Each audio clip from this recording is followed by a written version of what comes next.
Чапаеў у кіно, Чапаеў на плакатах, Чапаеў у кнігах, Чапаеў у анекдотах, Чапаеў з Пецькай, Чапаеў без Пецькі, Чапаеў на кані, Чапаеў без каня, Чапаеў у Гродні.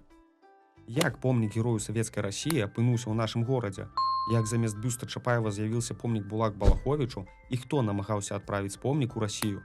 Адказы на гэтае пытанне вы зможаце даведацца ў нашым відэа.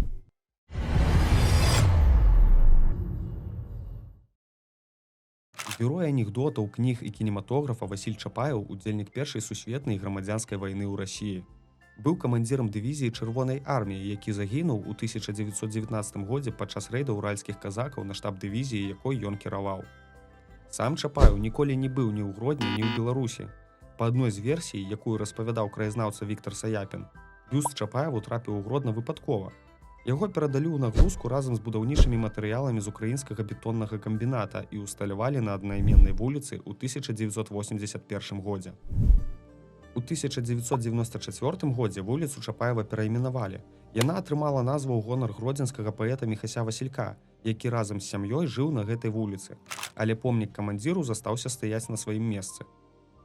Восенню 2010 года група гродзенскіх актывістаў прымацавала да помніка таблічку з імем генерала Станіслава Булак Балаховіча.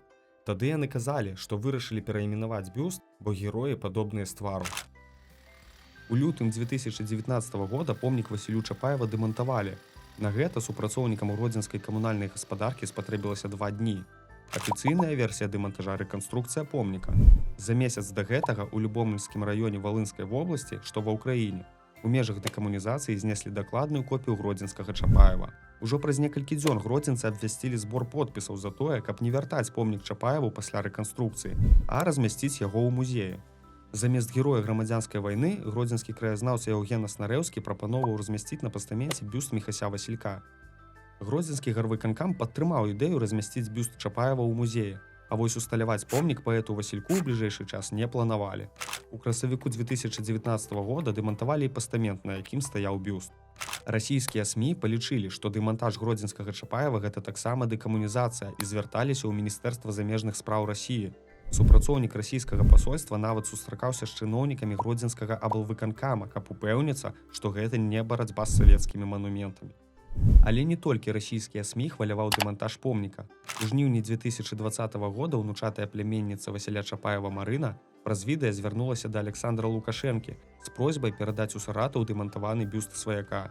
Маўляў, для Саратава Чапаеў герой, які выратаваў горад ад штурма белачэхаў, і вуліца імя Чапаева ў горадзе ёсць, а вось помніка няма.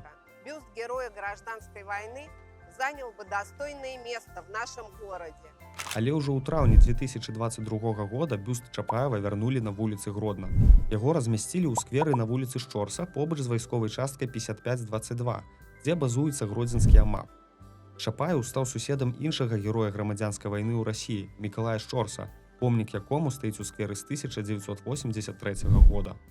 Калі вам спадабалася відэа, пастаўце лайк і падпішыцеся на канал Гродна 1127. Таксама вы можаце прапанаваць у каментарах ідэі для новых відэа ці распавесці пра свае любімыя гродзенскія помнікі.